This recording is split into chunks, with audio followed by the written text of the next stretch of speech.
Stop staring at it, Bess. Stop staring at the Azurine. It's fine. It's all perfectly fine. When the doctor said look after it, he meant see that no harm comes to it, not to stare at it for minutes on end. Oh, this whole thing is ridiculous in the first place. It's safe in the TARDIS. What could possibly happen? Yes, what could possibly happen being stuck in here with a rock that smells like lightning and burgundy and makes people go insane? No, stop it, Bess. You're being silly.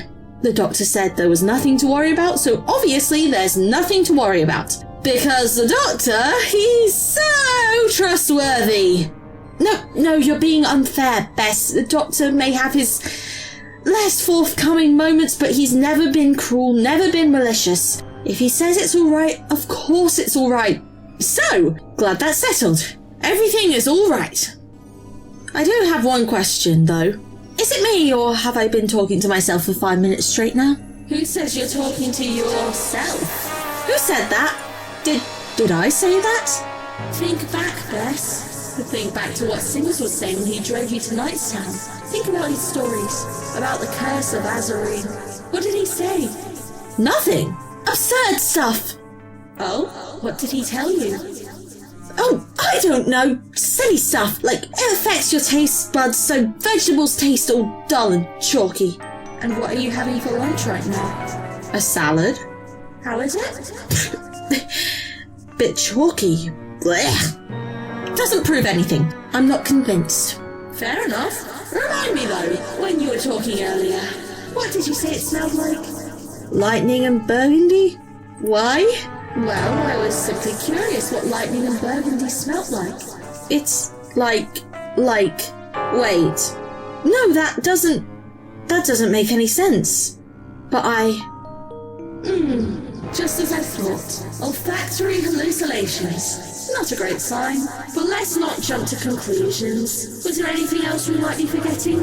Something truly, truly important that Sims may have told you about Azurine? He told me that it can talk. That it's a brilliant conversationalist. It talks and you listen and you respond. And the whole time you never quite seem to realise that it's been speaking in your own voice the entire time. Oh no. Quit lagging behind, would ya? Alright, I hate to break it to you, Wally, but I'm afraid my measured pace is the least of our worries.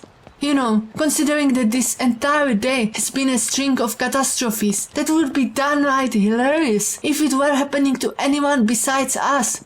I can't help but wonder, what is it that makes you think that now is the perfect time to get good and hammered among the lowly serfs of Loden's Gap? Glad you asked, Tapas, my old friend. For thanks to your deft handling the situation with the Gabby goon which grabbed my gun, we are now going to have to go back to you-know-who and tell her that we have botched it again. And I'll be scuppered if I'm going to go in a situation like that stone sober. Finally! A compelling argument. I am really and truly impressed. I swear I never knew you had it in you. Just for that so-called witticism, the first round is on you. No, it can't be. You two!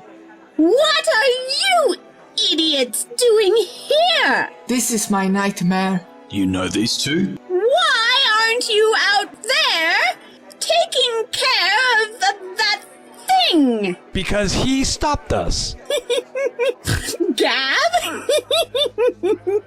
Me?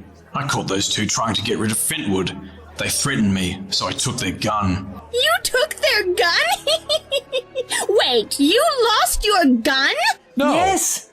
No. It wasn't a gun. It was a Series 4 Gamma Phase Ion Blaster, and he stole it. From her. Right under the bus. Is it then? I don't understand what's happening here. Somebody better tell me. Nothing you need to worry about. Here, have a drink on me. I'm going to take these two outside and get to the bottom of this. Come with me, you low-rent circus clowns. This is literally unbelievable.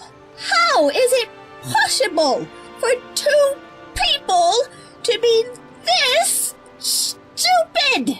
Somehow you managed to put a deadly weapon in the hands of the one person in Loudon's Gap motivated enough to actually use it. If I hadn't rushed you two out of there before you spilled the beans on what we're doing here, there's a very good chance he would have shot us full of more holes than what's that cheese? Hold on a tick. Are you drunk? What? No! My tolerance is very high for alcohol, not for you two. You are. She is.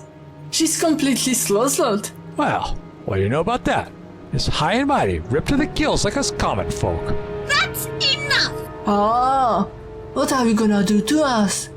I bet you can barely see straight. And to think, we were so scared of you, like you weren't even human. But in the end, you're not so special after all.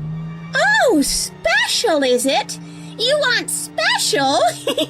I can do special. No, even better than that, I can do scary. Do you still have that energy scanner I gave you? Hand it over. There you go, darling. Go ahead. Impress us. What exactly are you? Not now, I'm busy. And there, done. Done? Done with what? Done reprogramming this energy scanner so it has the capacity to remote activate a transmat. And why would you want to do a thing like that? Oh. That's right. Goodbye. Wait! And good riddance. Am I as human as you? Sure. But I'm also much, much smarter. So, what happened? Who were those two? Some very bad customers, that's all. But don't worry, I took care of them. They've been teleported away.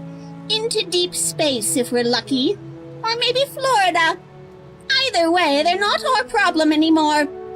You know, Gav, I've been thinking about your little dilemma. How to get the people on your side. And I think I might have some very helpful information. So now you want to deal? Let's hear it then. You know, it's interesting. There's really only a measurable variation of 2.09 in subatomic particles between the solid-state structure of tauramite and the solid-state structure of azurine. But in terms of valuation, it makes a whole world of difference, doesn't it?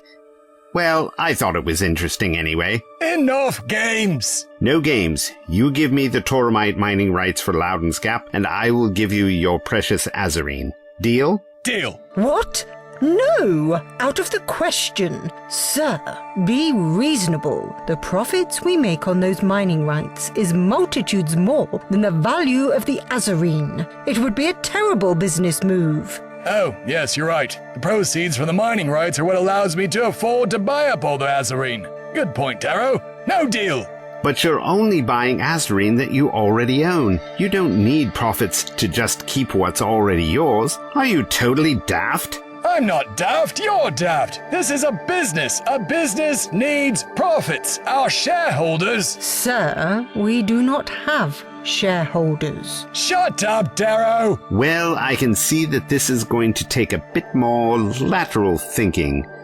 You know what, Darrow? You raise a very good point. Maybe we've both been thinking a little too small here. What are you talking about? I'm talking about the brand new deal you've just inspired. Mr. Knightston, I've had a change of heart. I am now prepared to guarantee you delivery of the azurine right here and right now. Finally! Excellent! Hold on, sir. And what's the catch? No catch. Merely the greatest opportunity you've ever been granted in both your deal-making lives. I will give you your azurine in exchange for a place on your newly formed board of directors. Ladies and gentlemen, meet your new silent partner. Well, not so silent. I am blessed with the gift of gab. Bit of a curse, really. No, absolutely not. totally out of the question. And you say you'll just hand the azerine right over? Sir, you're not seriously considering this? Of course he is. Your boss is a very smart man, and he knows exactly what I can bring to the table. Call me overly suspicious, but this all seems like a very different tune than the one you were singing in the torture chamber just a few hours ago. I seem to recall a lot of talk about doom and gloom. And look where that got me. Exactly nowhere. A smart man knows when to change tactics. Do you know how many evil corporations the universe over I've thwarted, brought to ruin? More than you've both had hot dinners. But there's always one more, isn't there? Always more greed, always more avarice. You know, I told my friend Bess I would talk some sense into your guest, Noelle. Apparently she's fallen in with some denizens lurking about your city. But I didn't have the heart to tell Bess that she's most likely a lost cause already. Her and everybody else in Loudon's Gap. Thanks to your boss and his little obsession. The same old story over and over and over again. Frankly, I'm sick of it. So this time I'm going to try something a little bit different. I'm going to appeal to your sense of greed. I'm listening. I can buy off Nightston easy. All he wants is his precious azerine. See how quickly he was willing to part with the mining rights here just for this chunk of azerine? The azerine? It will be mine! Yes, we get it already. But you, Darrow, you're a different case, aren't you? Cold, analytical, a pathetic example of crass materialism at its worst. Stop. You'll make me blush. The point is, you're not a fanatic. You're an opportunist, which means there's a deal to be made here. I embrace my mercenary instincts. They've taken me very far in life. But I find it hard to believe that you have anything to offer that would convince me to give you any shares in this company whatsoever. Oh, Darrow. You really should get to know me. I'm practically bursting with useful information. Here, hand me that pen and that pad. Am I supposed to be impressed? This is gibberish. What is this? That, my future colleague, is a formula for a cheap-to-produce chemical solvent more powerful than anything currently on the market in... What year is this again? 2157? Yes, 2157. Stock that in every hardware store on Earth, and your potential return on investment would have a 16-to-1 ratio. I trust you'll understand if I have my research and development team double-check your work. Oh, I insist. Don't you see, Darrow?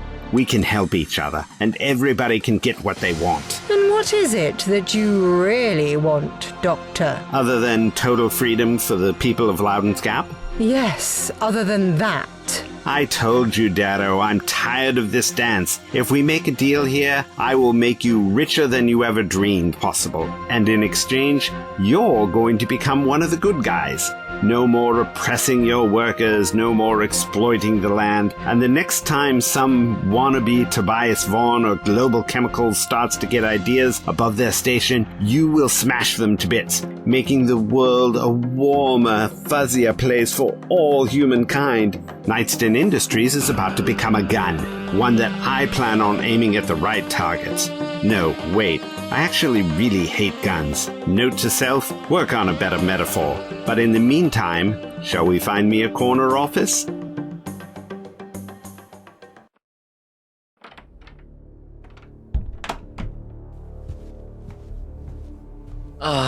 Home sweet home. We need to talk. Gav? You startled me! Did you break into my house? Hey, are you okay? You look a bit... what's a nice way of saying deranged? I did it, Sims. I finally figured out how to start the revolution. Careful, Gav. It broke off to hear you talking like that. Urgold is dead, and this is far bigger than him. Look! Is that... Pure azerine? Yes, it is. Urgold had been stockpiling it in a hidden location. A new friend had told me where it was. She also told me your little secret, that you've been working both sides, making deliveries to Knightstown. Okay, you caught me. Sorry, Gav, but you know how it is, bills to pay. Say, I can't help but notice that ray gun you're waving around in kind of a worrying manner. It's a Series 4 Gamma Phase Iron Blaster, actually. And if you're worried I'm going to shoot you, don't. No, I have another use for you. You are sane, Bess. You are sane, Bess. You are sane, Bess. Just keep repeating, you are sane. You are sane. You are sane. You're talking to yourself, but you are definitely still sane. No, you're not. Yes, I am. No, you're not. But I am. I'm telling you, she's not. And I say she is. I mean, I am. Oh, goodness. I don't know how much more of this I can take. What I could really use right now is anything to drown out these cursed voices. Yes, that will do quite nicely. Okay, if I'm understanding this right, it seems to be a scrambled message broadcast on multiple frequencies. Now, let's see if I've been paying close enough attention to the doctor's incessant knob fiddling to... Yes! I think I've got it!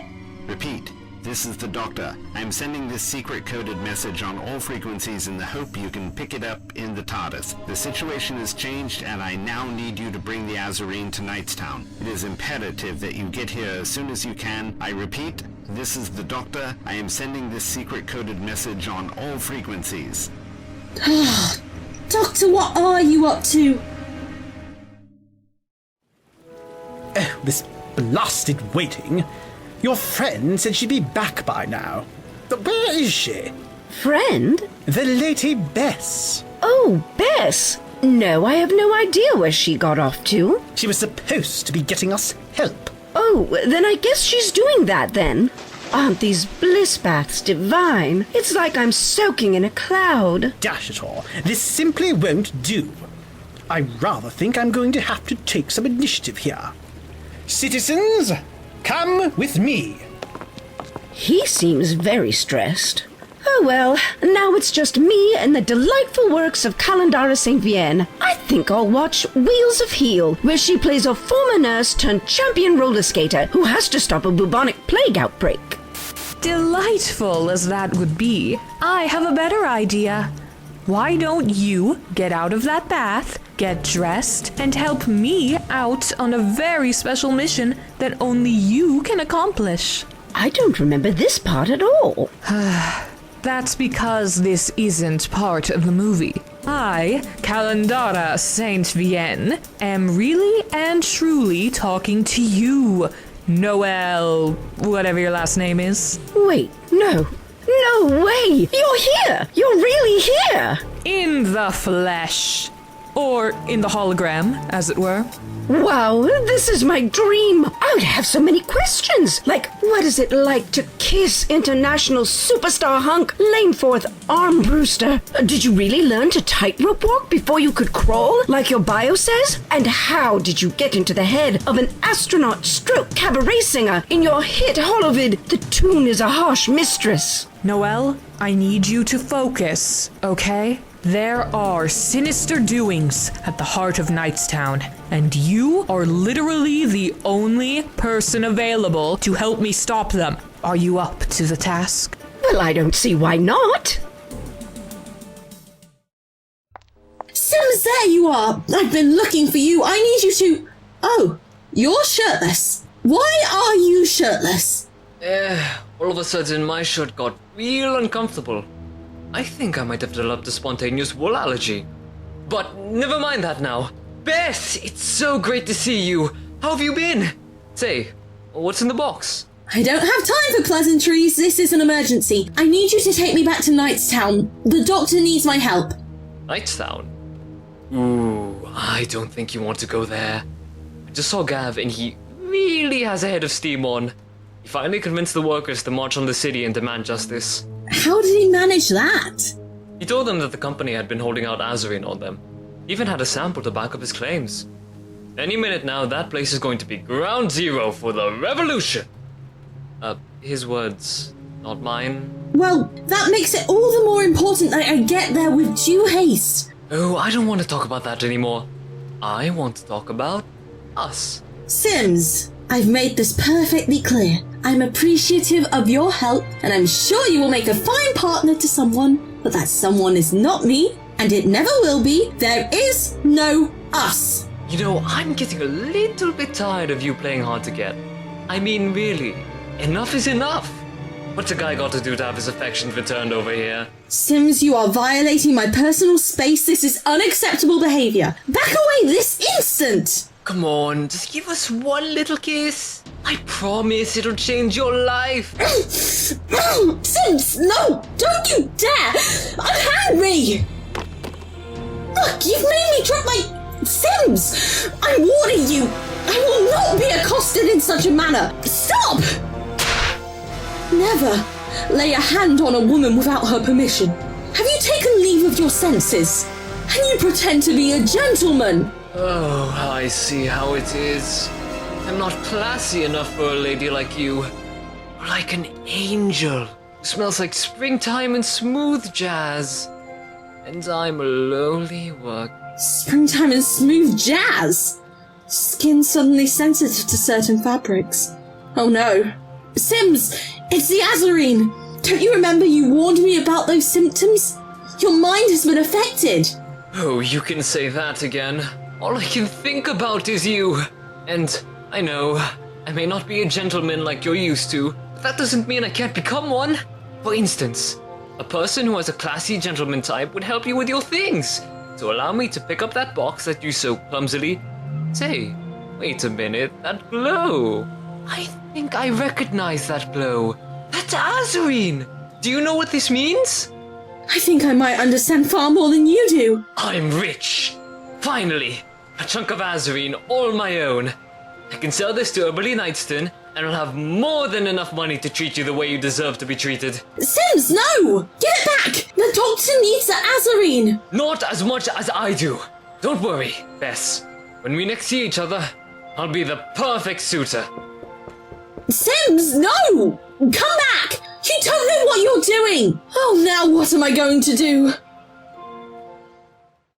You know, once I'm on the board and have a say in such matters, we should definitely look into the decor around here. It's a little overly blue, don't you think? A little red, maybe some yellow here or there wouldn't go entirely unappreciated. Do you think you can toy with me, Doctor?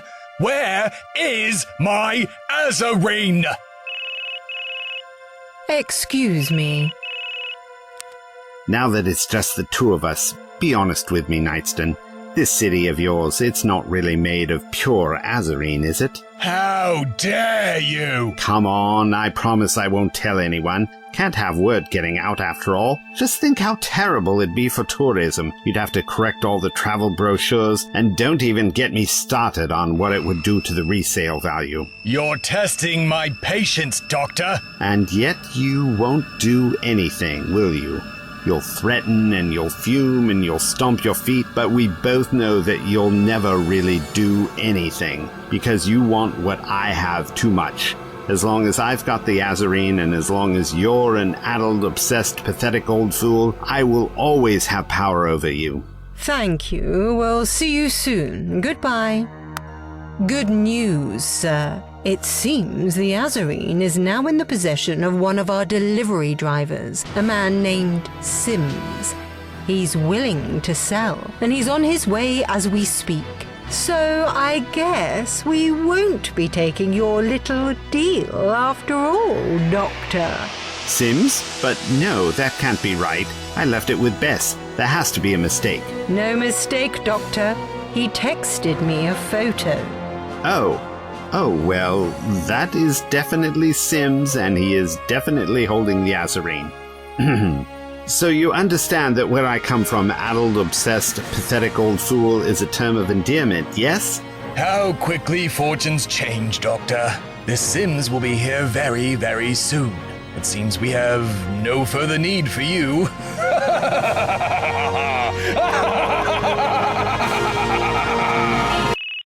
Sorry, I should take this. Hello? Yes? Yes.